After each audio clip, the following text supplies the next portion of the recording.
morning, good evening to all of you out there, and welcome to our regularly scheduled live stream program. My name, of course, is Sandy Campbell. I'm the Executive Director of the Santa Fe Council on International Relations, and we're so pleased you've chosen to join us on this pre-summer day here in New Mexico.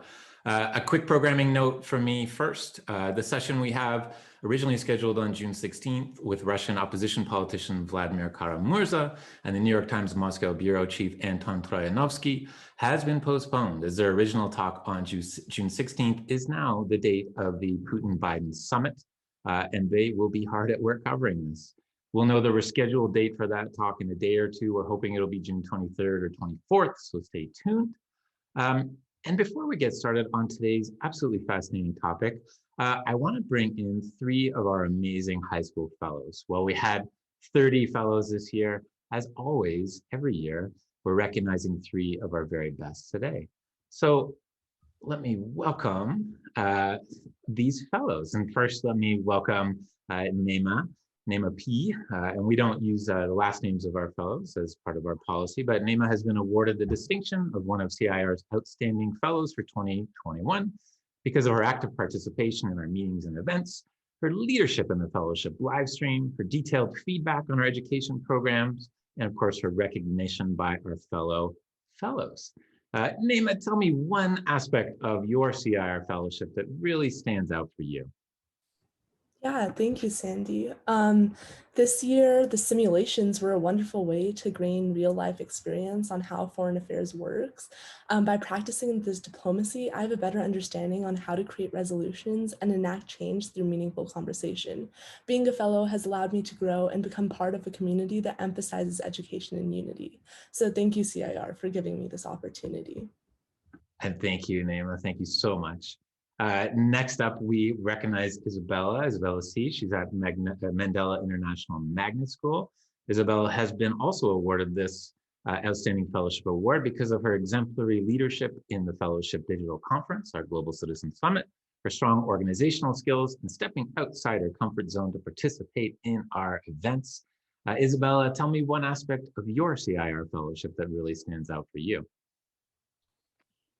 I think for me, it really was the summit that was the most impactful part, creating a live stream that we were able to choose our own topic for, allowed, I think, all of my group to become really invested in it. And so it helped, at least me specifically, to put aside fears that I had of talking to people that I didn't know and reaching out for help and in creating this project. So I think that was really helped me build confidence and different things like that. Excellent. Thank you so much. And last and certainly not least, Elizabeth from Los Alamos High School. She also has been given this award because she's gone above and beyond what was expected of her during the fellowship, including participating in many optional activities, providing excellent and detailed feedback on our education programs, which is a huge part of our fellowship program, and her amazingly strong work ethic. Elizabeth, same question for you. What really stands out for you from this past academic year as a fellow? Yeah, well, throughout the year, CIR provided so many opportunities for us fellows to learn about important and undercovered global topics. But the part of the fellowship that stood out the most to me, much like Isabella, was the live stream project, because we were given the platform to share some of these critical topics with our peers. And I am just incredibly grateful for the opportunity. Well, thank you all so much. I know that 1 or 2 of you is graduating this summer, and I wish you absolutely all the best in your future endeavors. And thank you for making our fellowship program such an amazingly strong program. And we're just incredibly grateful to the 3 of you, and of course to the 27 other fellows participating in this program. So let me move now on to today's program.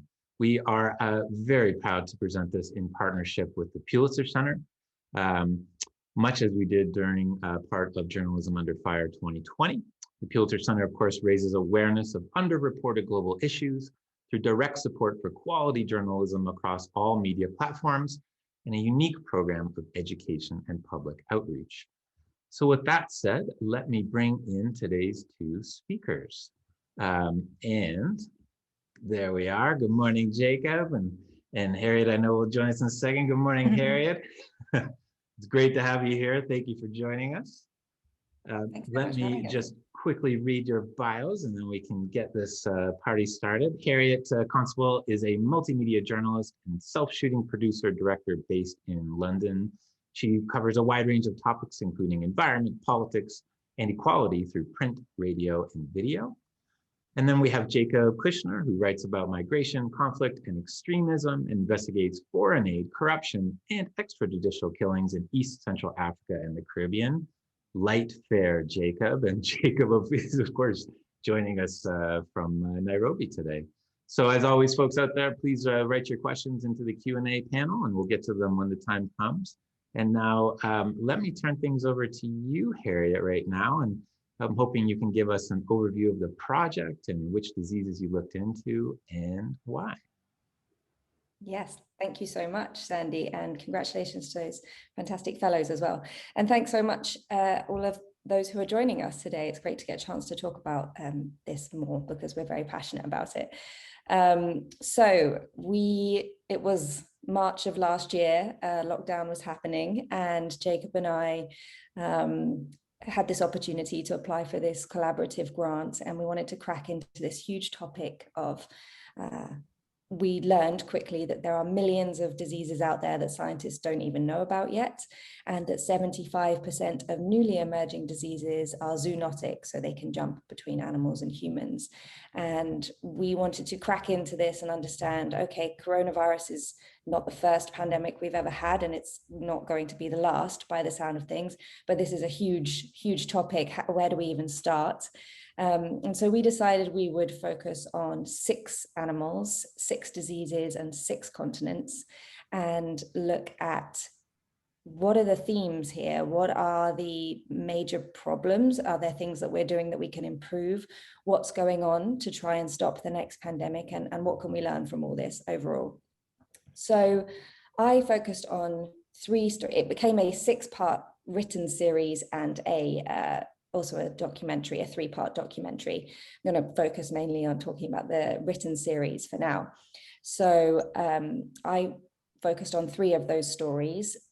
Firstly, in Asia, looking into how deforestation is creating opportunities for a disease called Nipah virus to jump from bats to humans in various parts of Asia. Nipah virus is a World Health Organization top 10 disease likely to cause the next pandemic for various unpleasant reasons. And so I wanted to understand more about what is this disease, why aren't we hearing about it, what work is going on to understand it, and how much of a problem could it be for us in the future and why. In Europe, I looked into intensive factory farming and the movement of pigs and how this creates opportunities for influenzas to move and spread. And what can we be doing there? This is something that was described as a playground for viruses. Factory farms were described as a playground for viruses by scientists in Europe. But there is some fantastic work going on in Europe to understand those diseases.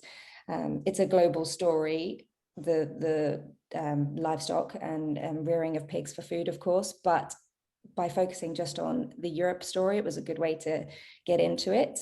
And finally, I looked at how a neglected bacterial disease called Buruli ulcer has found its way to Australia, and asked the question of why is there a neglected disease in such a rich and developed country, and what even is a neglected disease, and what work is going on there to understand something that hasn't been given much attention in the past.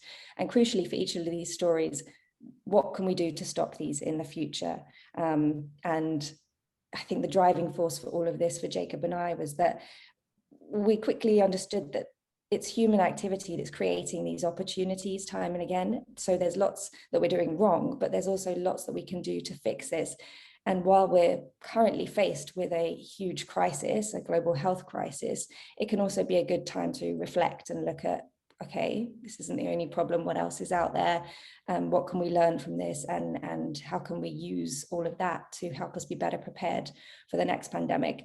So that was my 3 stories. And now I'll let Jacob talk a little bit about his 3 stories. Yeah, well, first again, thanks for having us here and for your interest in the topic, and congrats again to all of the high school fellows. Yeah, I mean, as Harriet said, it was kind of a great opportunity as we were going into lockdown and everybody was, of course, reading and reporting on the pandemic all around the world. You know, Harriet and I started thinking that, well, what's going to happen as a result of this, in the long term. And so I'm really glad that this idea of stopping the next one interests you all as well, as much as it did us, and we'll get into that.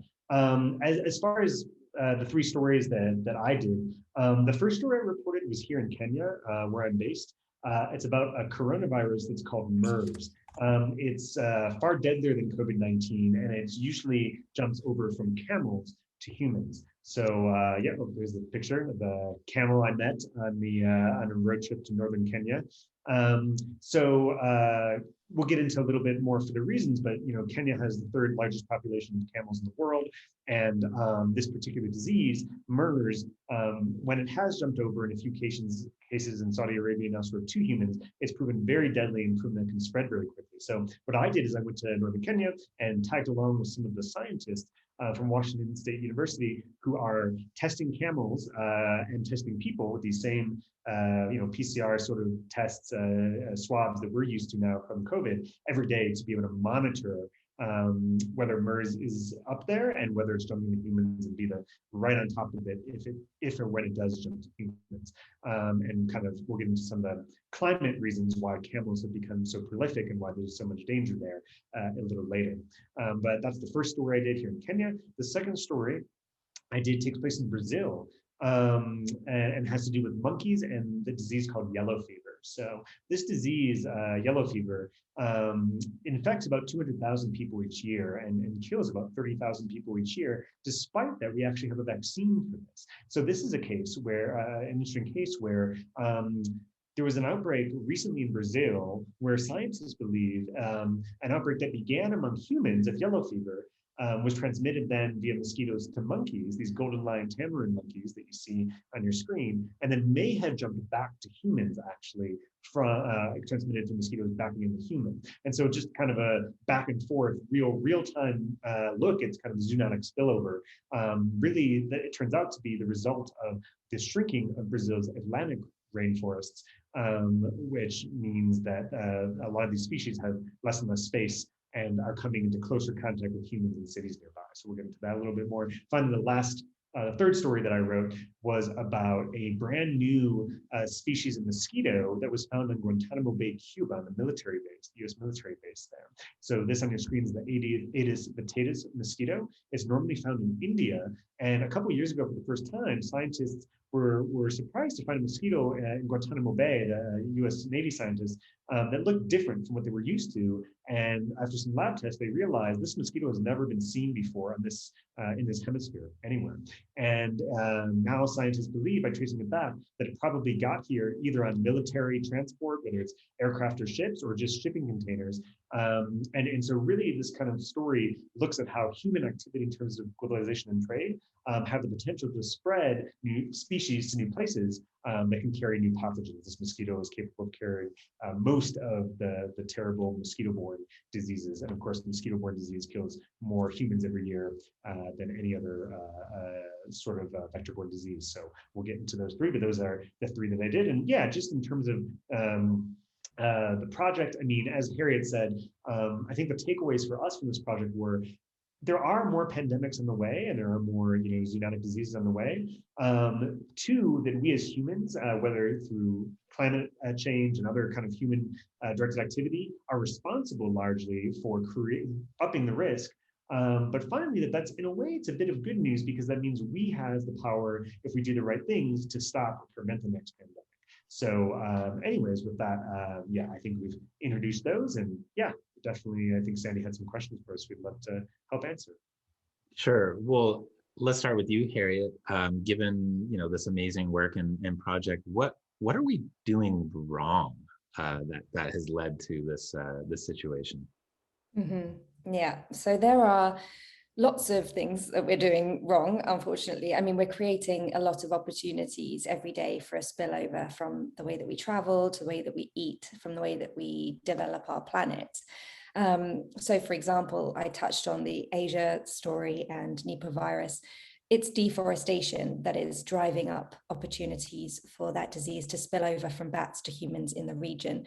Deforestation is so Asia is a biodiversity hotspot. It has some of the richest ecosystem in the world, filled with all different wild creatures which normally exist on their own. We aren't coming into contact with them, but it's also a deforestation hotspot driven by livestock rearing, palm oil plantations, and human development generally.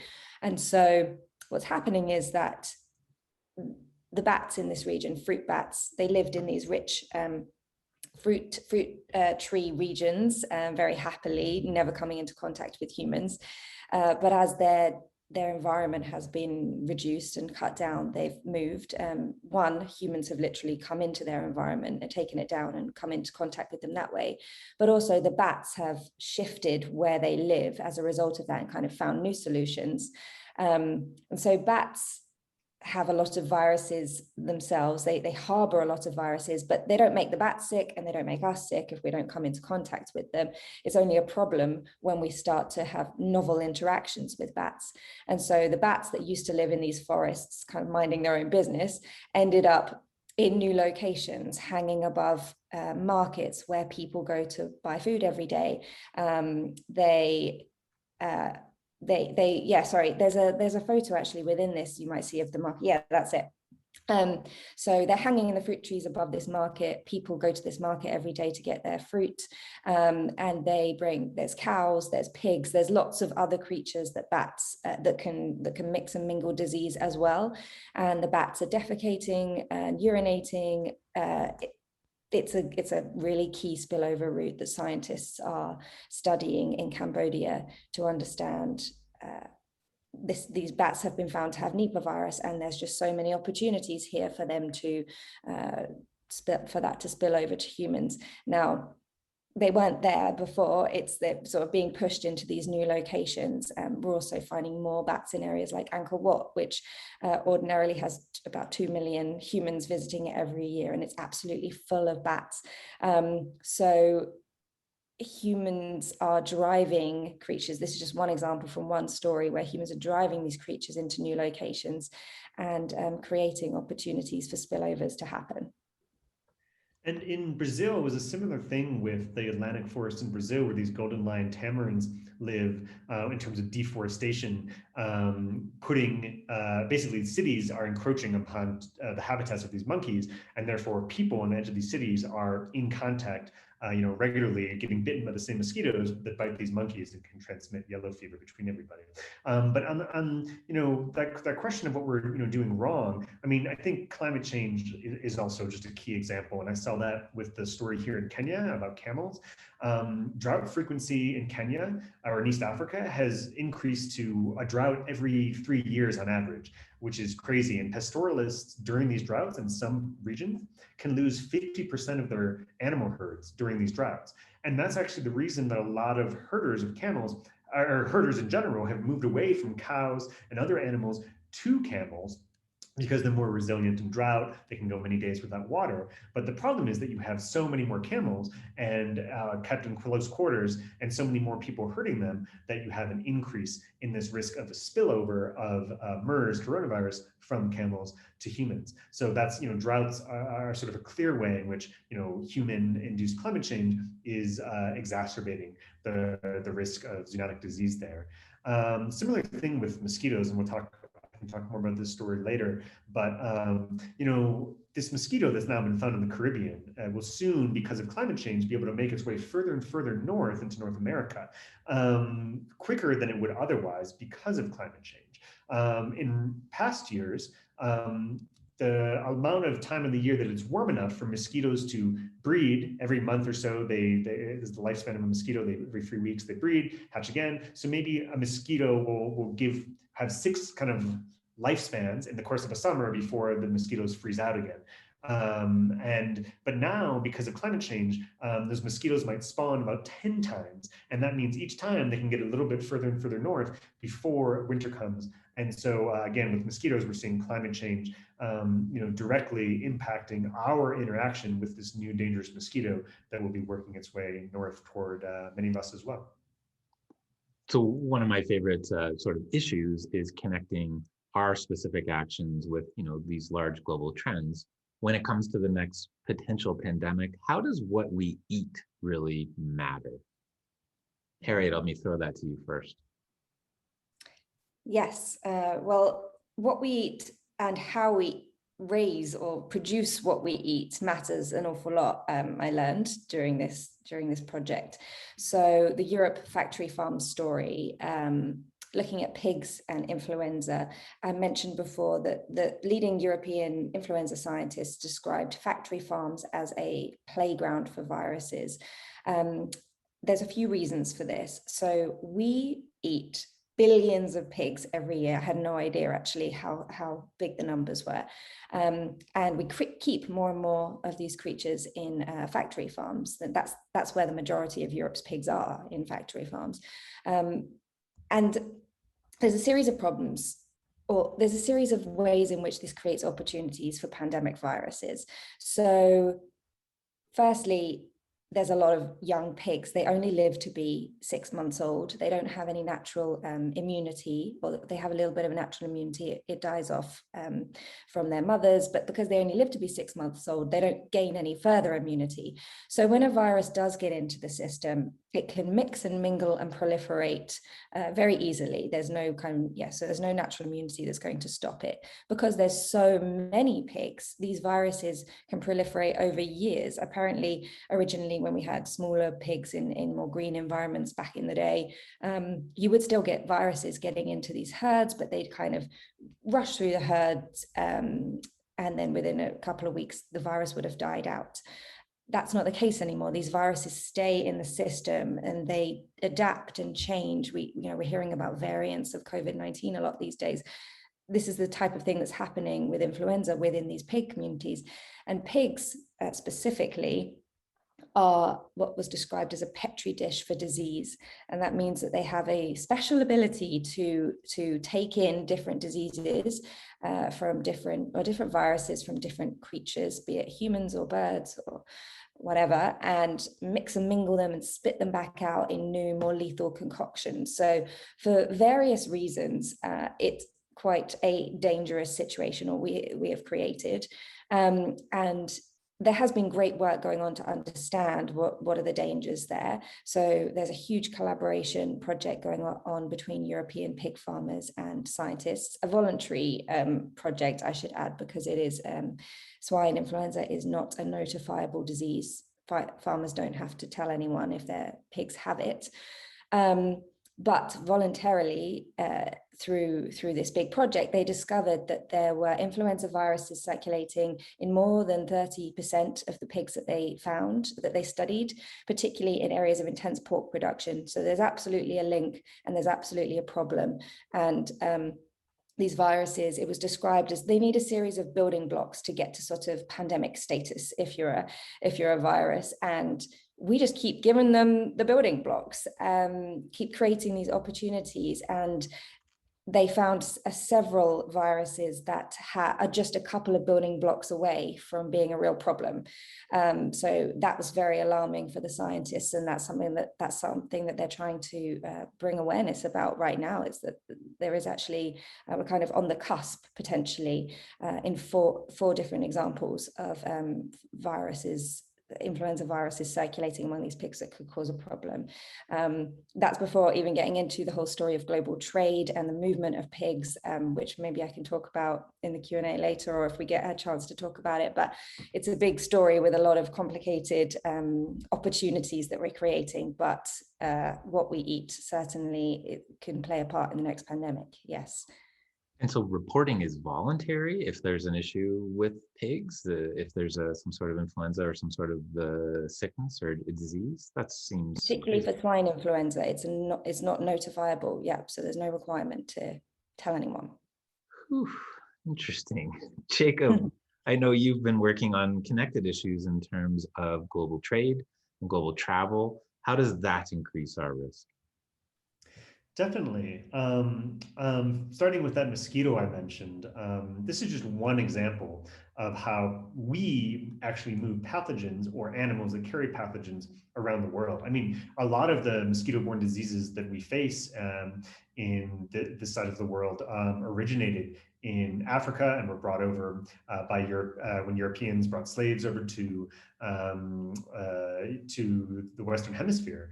And so, yellow fever being one of them, but there are many more. And so, it's not new that we are transporting these diseases. What's new is the speed at which we are doing so and the volume at which we can do so. So, for example, these mosquitoes, these species and some species of mosquitoes, they're a type of mosquito where they can lay their eggs on something like a shipping container or just something inside a shipping container. And those eggs can last until they hit water and then hatch, but they can last for weeks. And so that's kind of, how this mosquito is believed to have gotten to this side of the world is that way. But this isn't the first time this has happened. I think a few decades ago, there was a mosquito, this mosquito came from India. There was a mosquito on some used tires, I forget where, somewhere near the Mediterranean, that got there was like a transport of used tires. Of course, whenever we get rid of tires in our vehicles and tractors and in industry, there's lots of used rubber.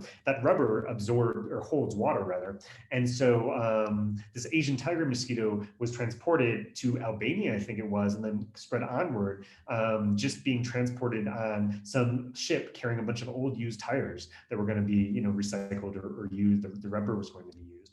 And so, now, that's industry, but think of military, think of all the airplanes moving around, the ships, all of this, can carry pathogens we can in our bodies, and those, ships and planes can carry things. And of course, as civilians traveling the world, we carry these sorts of things.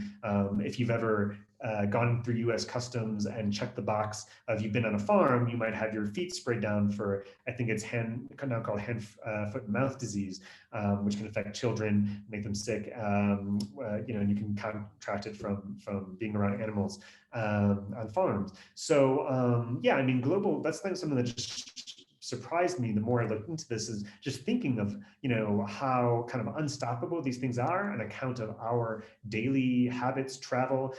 Cargo ships, when we order something on Amazon, often it might come from China or somewhere on a cargo ship, and those are all vectors in a way for transporting these diseases or these species that carry those diseases. Whew, sobering. So Harriet, let me ask you 3 interconnected questions. If you want to cue me which picture to put up too, I'll do that. The questions, isn't COVID-19 just kind of an unlucky event, a series of things that came together in a random and yet unfortunate way? Can we really expect another pandemic?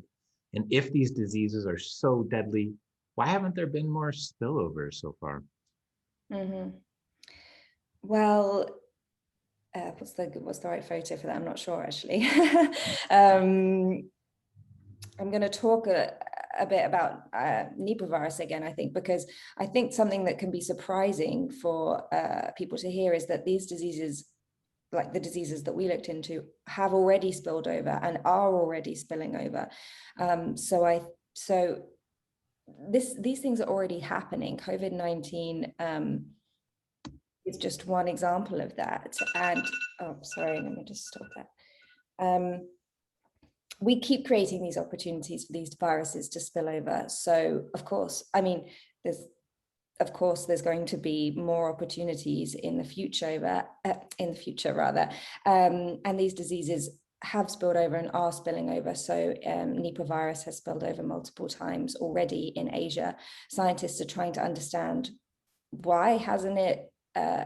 It has caused a problem, but not a huge problem. It hasn't become a pandemic. They don't know why that is. They don't know exactly why it can spill over in some places and not seem to be deadly, and spill over in others and be deadly. There is great work going on to understand these diseases, but there's so much that we don't know. And so I think that's almost like the most compelling part of all of this is if we don't create and keep creating opportunities for scientists to learn more, what are we not knowing already? Where could these things be spilling over that we're not keeping an eye on? And if we don't have that information and that kind of surveillance in the first place, we're on the back foot always, which was the same story with COVID-19. So from that perspective, we're absolutely, creating the chance for this to happen again. So when it comes to the next pandemic, and Jacob, let me ask you this, who will be the biggest losers? Yeah, that's a good question. I think the answer is likely to be the same sorts of people who were losers in this pandemic in terms of not having access to healthcare and crowded living conditions and that sort of thing. I mean, I live here in Nairobi, which is a large city in Kenya, where a lot of people live in crowded conditions. But for this story on camels, I actually traveled to a place that's very different in rural Kenya as well, where people live very spread out. There's maybe a small collection of huts, not even a village, but just a kind of a family collective every several kilometers away. And so that too can be a dangerous place for people. And so I think the biggest losers sometimes are often the poorest people or the people who have the least health facilities, resources, access to those facilities. Just to give the example, with camels, these herders who I met in northern Kenya, they don't use electricity. I mean, they live, in semi-arid areas spread out. I mean, most of them almost never use electricity. They don't have vehicles. That is to say that their carbon footprint is incredibly low, approaching zero, certainly in comparison to probably many of our carbon footprints. And so, and yet these are the people who are being most affected by climate change when it comes to zoonotic disease risk, because they are in the front lines. In fact, climate change that we are sort of more responsible for producing is forcing them to go from cows and sheep to camels in the first place, and then to raise more and more camels instead of those other animals, and to spend more time in contact with these animals, putting them at increased likelihood of a spillover of the MERS coronavirus. And so it's these people who really don't contribute to climate change much at all, who are in fact kind of have the biggest burden in terms of health risk. And so sort of in similar ways to, like I said, we've seen with COVID-19, countries like India, other countries where the health resources are minimal, those sorts of people are going to be more at risk. I think we are unfortunately likely to see a similar scenario for sometimes different reasons play out if and when the next pandemic strikes. And Harriet, same question to you. Yeah, I think that everything that Jacob said is accurate and true. I would only add that I think we all feel like losers as a result of this last year or so, right? Like no one's got away scot-free with this horrendous pandemic. So many people have died. So many people have lost jobs and opportunities, the chances to travel and see one another and all of these things. So it's a huge shift and a huge loss that we've collectively experienced. We've all suffered to some extent, I think, and really that's just so important to remember, because we don't want to give another virus an opportunity like we've given COVID-19, which has just had the chance to do whatever it liked really for a while. So given that we have all struggled through this year, I think that that's really important to remember. And alongside your work, and Jacob, I'll ask you this, alongside your work, what's being done to understand new diseases that are currently sort of moving and circulating around the world? Definitely. Well, I was fascinated to learn that every international airport in the world has biosurveillance mechanisms in place, such as traps, like mosquito traps. So apparently, there's just traps around these international airports where scientists are studying, what sort of mosquitoes arise. And that's why I think sometimes in the UK, they even have cases of what they call travel malaria, or not travelers, but travel malaria, whereby people in the UK who never left the UK come down with malaria there, even though malaria is not endemic, but because mosquitoes might have gotten into the plane or into the baggage below the plane and made it. But I was fascinated to know that airports, ports actually already doing biosurveillance, which is a fancy way of saying, monitoring for testing for diseases and the species that can carry them. And so, it is encouraging to see that a lot is being done.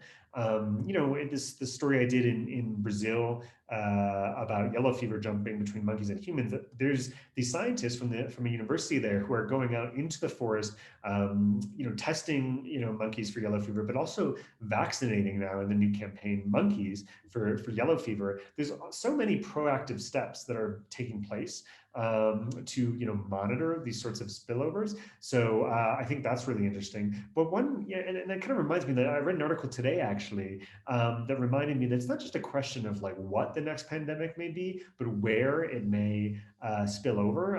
Vox is a news outlet I read for their COVID-19 coverage, and they reported on a journal study that found that there are certain areas that are far more likely to be hotspots for the next spillover than other parts of the world, and so that's really interesting.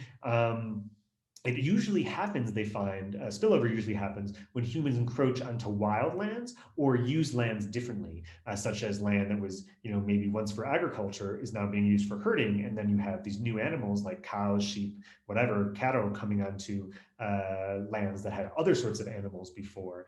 And the result of a lot of this deforestation and stuff that we mentioned is that ecosystems become less diverse, and the species that thrive in these now barren ecosystems are things like rats, ticks, other very robust species that are capable of carrying a lot of the most dangerous pathogens to humans. And so kind of in our wake of this sort of deforestation and destruction, we create the path for these animals to proliferate that in turn cause a greater risk to humans than most wildlife would normally cause us. But anyways, to get back to the question, yes, I think there's so much being done, and it was so encouraging to speak with all the scientists who are out there doing this research, quite literally trying to prevent the next pandemic. There's a lot going on.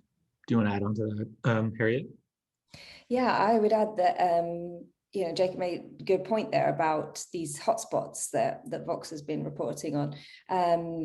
Asia is one of these disease hotspots because, as I mentioned earlier, this rich biodiversity plus the intense deforestation, creating new opportunities for these humans to come into contact with wild creatures.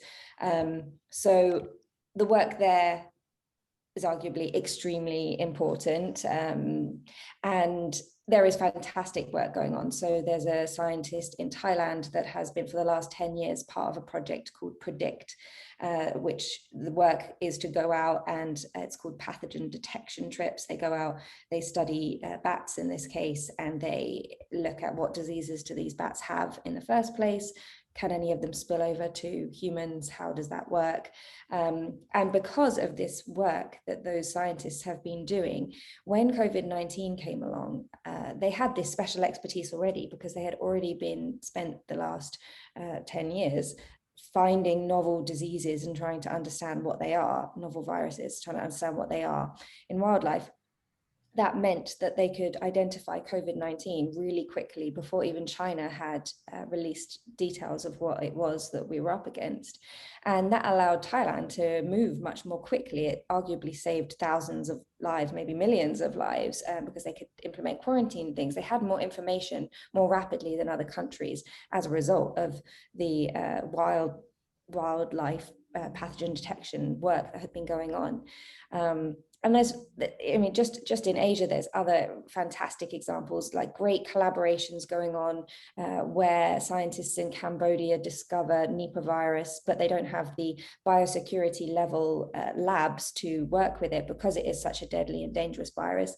They work with scientists in Australia and they send the virus through an intricate web of bureaucracy and international travel, send this virus off to Australia where they have a biosecurity level 5 lab, and the scientists there work with it. They share the information back with the team in Cambodia. So there's a lot of fantastic work going on. That's just one example. There's plenty, collaborations and work going on in Europe and Australia in terms of understanding a neglected disease to figure out what we're up against, which is really encouraging and was a big part of what we wanted to focus on with the series. Yeah. Well, let's go back to that series and talk about it. And Jacob, can you give us an insight into some of the challenges you had in this reporting and some of the things that you found, truly alarming in your reporting? Yeah, I mean, just briefly, as to the challenges, I think aside from the logistical challenges of reporting in these different countries, during a pandemic, it's just the sense of how to get the public that is so rightfully concerned about COVID-19. And for a time, and this is March when we, last year, March, when we conceived this project, everyone was consumed with COVID-19. How to get people to be thinking already in the midst of this, or the early stage of this pandemic, about the next one. So we thought that focusing on specific animals, like we have, might allow people to engage more easily with the science. So that was one thing we just logistically were trying to do, is not necessarily fearmonger as much as introduce an animal, introduce a disease that it's capable of carrying, but then kind of wrap around and explain to people why it's not really the animal's fault. It's that we're encroaching onto wildlife, or we are raising too many pigs in too close quarters and not mandating that their owners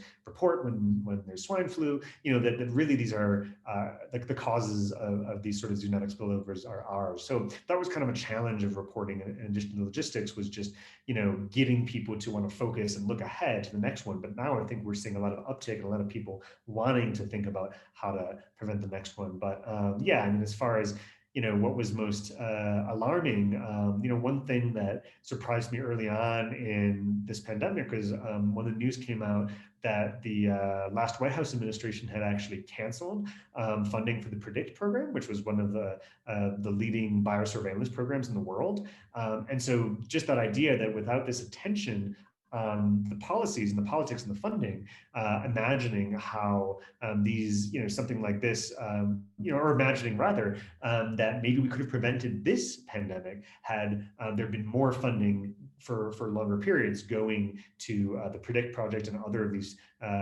international collaborations looking to do biosurveillance and do other things that's aimed at stopping the next one. So maybe that was one of the most surprising things to me, is that there was a moment when we were actually, the United States at least, was moving in the opposite direction from trying to prevent pandemics.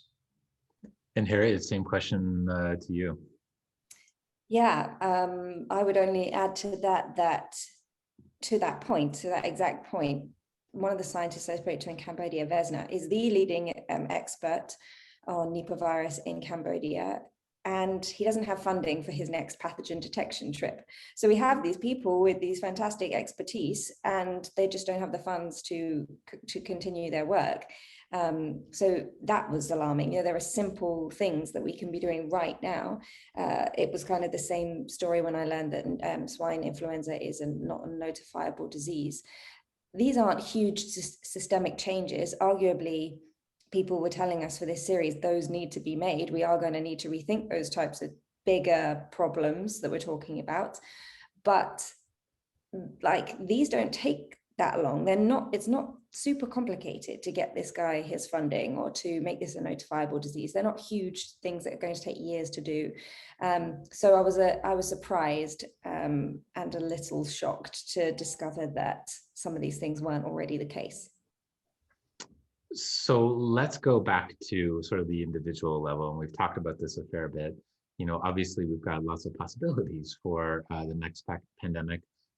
What can we do as individuals? How can we start adjusting the way we think to ensure that this next pandemic does not become a pandemic? And maybe Harriet, I'll start with you on that. Mm-hmm. Well, scientists were telling us, we may not be able to stop the next pandemic. As we've discovered, there are so many different ways in which we can move viruses around and where we create opportunities, but that doesn't mean that we're out of options. There's lots that we can be doing on an individual level and on a government level. A really high level thing that I think we need to take away from this is seeing biodiversity as a protective buffer from disease and not some kind of something that's in the way of our development, but rather a protective barrier to help us. So there's the kind of high level thinking like that, the shift in thinking, and then there's the everyday things that we could be doing. I mean, getting your COVID jab would be a really simple and straightforward, immediate thing that I think we could do to help stop giving this current virus so many opportunities. The whole thing of vaccines is fascinating, and I spoke to scientists a lot about that for the Europe story. And they were saying part of the need for funding and surveillance and the need for that type of support from governments is so that we can do things like have preventative vaccines, have a sample in the fridge. So that we could scale up rapidly. I mean, the COVID-19 vaccination was created incredibly fast, but it still took a long time. It's still many, many months for the virus to spread.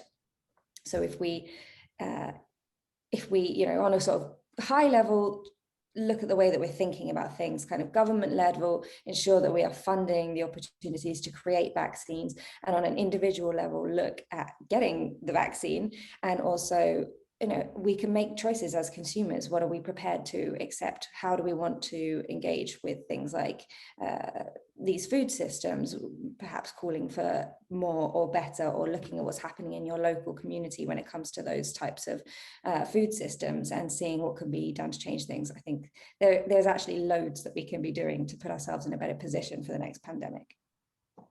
Jacob, same question to you.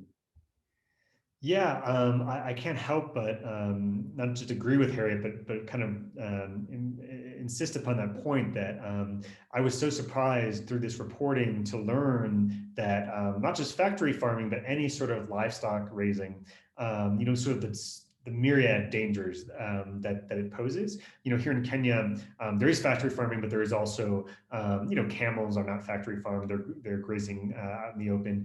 Many cows are also kind of, as like free range, but grazing on different lands, moving around, and yet like the list of zoonotic diseases that we already know about that are dangerous to humans from these animals is long, and those are just the ones we know about. And so I do think we can't necessarily, if we want to ask ourselves this question, what can we do as individuals? I think it does, we do have to ask ourselves about the meat that we're eating and the milk that we're consuming. And I say that at risk of offending some participants maybe as being a native Wisconsinite, where the dairy industry is quite important. But yeah, I think that's one takeaway from this, whether it's camels or factory farming, just the sheer number of diseases and interactions between animals and us is massive. But on an individual level, when we've faced this as a world before, there have been pandemics before. After the Spanish flu, influenza a century ago, cities around the world adjusted. New York City redesigned its subway system to have different ventilation and increased distancing. After that, as well, we developed a myriad of new vaccines. The vaccine against yellow fever was developed with funding that came after that influenza, as did the influenza vaccine itself, as did other vaccines. And so it just shows that if we can harness this sort of will to do something, or this sort of outrage about COVID to look toward the future in terms of investing in research and vaccines, in biosurveillance, I think there's quite a lot we can do. And part of that may entail, as those U.S. citizens, for example, looking up their representatives and seeing how did your representatives vote on.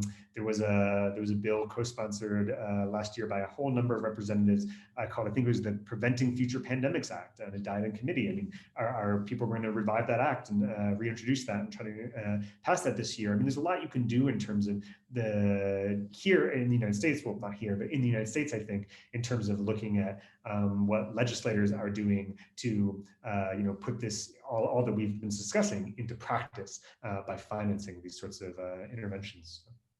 Right. And hopefully they can wear some masks sometimes too for the next pandemic. One of the questions I love to ask, as the last question for our speakers is, we've covered a lot of tricky territory, of dark territory, of some, really scary potential territory. In your work, what's some optimism that you have in terms of, where we're at, our human capacity to respond to these things? Let's have a piece of optimism. Harriet, let me start with you. Yeah, I mean, it's strange. Certainly, there were dark moments reporting this, especially amidst the current pandemic that we were experiencing, and the fear and new learnings that we were both having of just, we've never lived through something like this before. So doing this on top of that was pretty tough at times. But I think both of us emerged from this feeling quite optimistic, feeling like there are a lot of opportunities here, and that there is fantastic work going on, and that we definitely need to do more to support and celebrate that work, which is what we wanted to do with the series, certainly in terms of scientists, but also in terms of, like farmers being willing to just voluntarily provide information because they can see the value in that. So I think that's really fantastic. I think that there has been so much reporting on this in the last year. The story of human activity creates opportunities for viruses. We perhaps didn't know that before, and I think that that's fantastic that we're talking about it now. We can't make changes or be better prepared if we don't know what the actual problem is in the first place. So sometimes it's a case of, okay, it's a hard story, but it's going to get us to a much safer position in the future. And I think that if we see ourselves and animals and the environment as all of our fates as intertwined, we're creating a much safer and more kind of positive way to move forward with all of this. And it's fantastic if we could start talking about that and thinking about that more. That can only be a positive. Jacob, same question to you. Yeah, I feel like we maybe did a disservice somehow with these articles, because everyone who reacted to these, who spoke to me, they said, "Oh no, this is so scary." When people, or friends or family, read the articles and commented to me about it, when that's not how I felt at all reporting this. And just because after months and months of reading the literature on different zoonotic diseases and what's being done, and speaking with these scientists who are, just so smart and know what needs to be done in order to surveil potential future diseases. I every time I got off the call with off the phone with one of these scientists, I felt optimistic about, like, okay, like there are people out there who know what they're doing. So yeah, I mean, I think this isn't even our series. I don't think it's a cause for pessimism at all. I think it's exactly the opposite. I mean, it's saying that, if we enact policies that are going to fund the right sort of scientists to do the right sort of research, we really can, reduce the frequency of epidemics and hopefully even stop the next pandemic. So hopefully you guys, if any of you have a chance to engage with the articles and also with Harriet's documentary videos, which are a lot of fun to watch, maybe the videos come off less pessimistic than our articles even. So I definitely encourage you to go watch those. BBC Stopping the Next One, and you can find it on the Pulitzer Center's website as well, those videos and our articles, because yeah, I mean, I'm very hopeful that, especially given how deep we have gotten into the politics of COVID-19, if even just a fraction of that attention becomes focused on stopping the next pandemic, I think we'll be so much better prepared the next time around. Yeah. Okay, let's move to our audience. A couple questions in the Q&A bar. Please add yours if you'd like to ask a question. And here's a question that I actually had, because I just received the June 2021 issue of Scientific American as well, which of course, and Herb Thomas asked this question, it has the lead article, "The Next Deadly Plague, the Growing Worldwide Threat of Fungal Disease." I know that that's a little bit outside, your area of interest and specialty, but, can you comment at all on the threat that fungi may pose to us, especially through our modern medical practices and technologies and use of immunosuppressive drugs and so on? Can you offer us a thought or two on that? And Jacob, I see you nodding your head. You have a thought on fungal disease? No, I'm actually laughing a little bit, because I don't know how much of anything about fungal disease, and it's funny because when Harriet and I were talking about this project, I mean, we were all over the board in terms of trying to decide, okay, what of the hundreds of thousands of known diseases do we focus on? How do we do that? And so we ended up, focusing on animals rather than fungi. But I'm just laughing because, it would be so fascinating, actually, to see, a series even based on this study that, would look at, okay, like, a specific few of them and kind of bring them to life a little bit. I'm looking at the study now, which I hadn't seen. It's fascinating. So unfortunately, I don't have any insight on that, but it just goes to show that, I mean, between, it's not just, viruses, fungi, I mean, there's just so many different threats. But I think it's wonderful that you guys and your audience and everyone are more cued in on some of the other ones even than we are. I think it shows that people are really, that Scientific American, cover study, really shows that people are focusing on what the next one is going to be and what future or what other ailments are out there. So I think it's an illustration, at least, that we're starting to pay attention to the right things toward preventing this in the future. Harriet, you want to add to that at all? Just to say, well, two things. One, I did a cover story a year or two ago about fungi and all the amazing things they can do for us. So maybe I need to do a response of all the terrible things that could happen from them. But I didn't look into that. We didn't look into that for the series, but we did, as Jacob said, look at so many different diseases as we narrowed these down. And it was interesting that the kind of go-to pandemic potential diseases tend to be those respiratory diseases like Nipah virus and like MERS and coronavirus that we're experiencing now, that can be spread easily through coughing and touching and these types of things. And so only one of the stories that we focused on was a bacterial disease. It was my story about Australia and the Buruli ulcer. And it's a totally different story. It's a totally different problem. The others have a lot in common. It was still driven by, we believe, scientists believe it's probably driven by the destruction of habitat, leading to possums spreading this disease in their feces and getting it into the soil.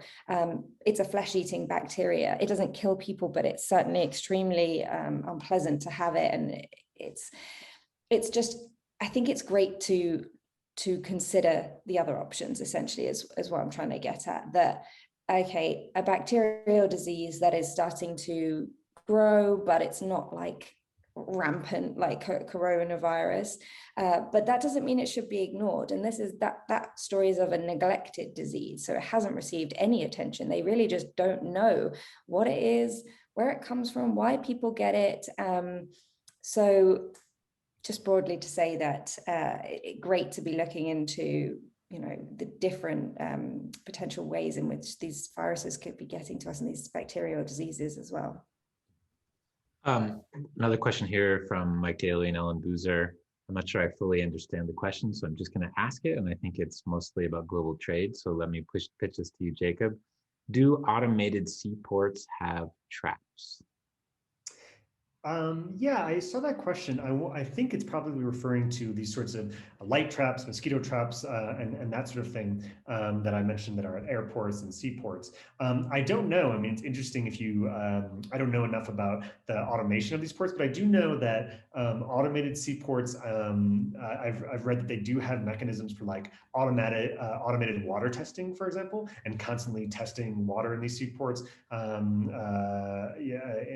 for water, for contaminants. But I don't actually know the answer to whether automated seaports do this sort of biosurveillance. I think it's fascinating, and I will be certainly researching that after this call and try to find out, because I'm very curious. Yeah.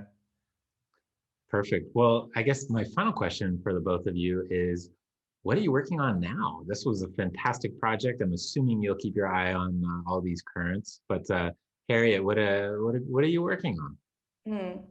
Yeah, I feel like after this year, I need a break.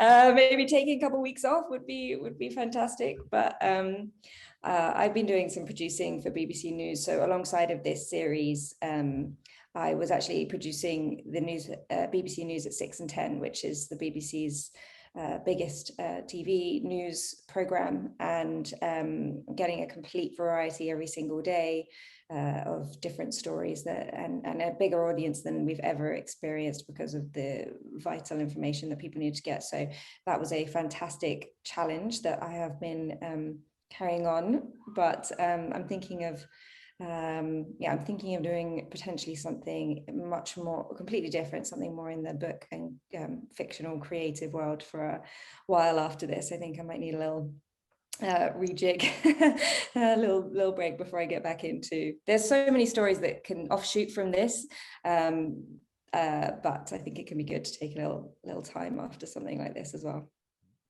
And Jacob, you're certainly in an area where there is a lot going on. What else are you working on? Yeah, maybe I feel similarly to Harriet after 9+ months of going very deep into potential future pandemics. I've been spending some time looking at the debate over restitution of African artifacts by Western museums.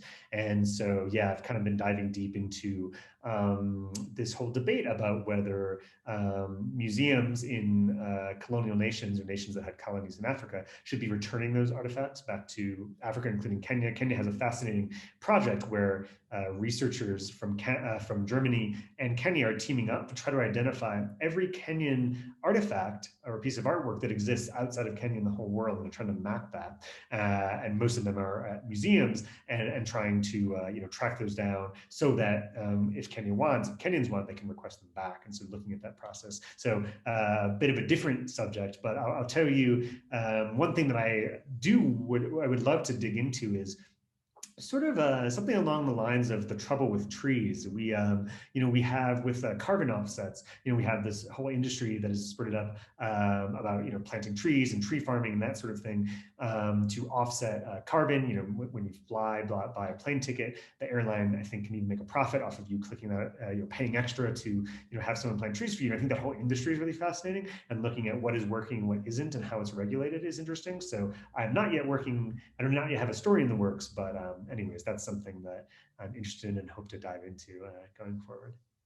Fantastic. Well, listen, Jacob Kushner, Harriet Constable, thank you so much for sharing your amazing work with us today. We really appreciate it, and all the best to you in your future endeavors. Thank you so much. Thanks for having us. Great. Well, and for everyone else, of course, we will let you know as soon as we know when our rescheduled program with Vladimir Karamurza and Anton Troyanovsky will be. We'll be taking a little break on our live stream program while you're all out there enjoying the folk art market and the opera, which I see is now going to have some resumed service this summer. Stay tuned, of course, to our news digest, and we look forward to seeing you soon. And of course, thank you so much for our 3 outstanding high school fellows for joining us here today. So until the next time, have a fine summer or pre-summer, and we'll see you soon.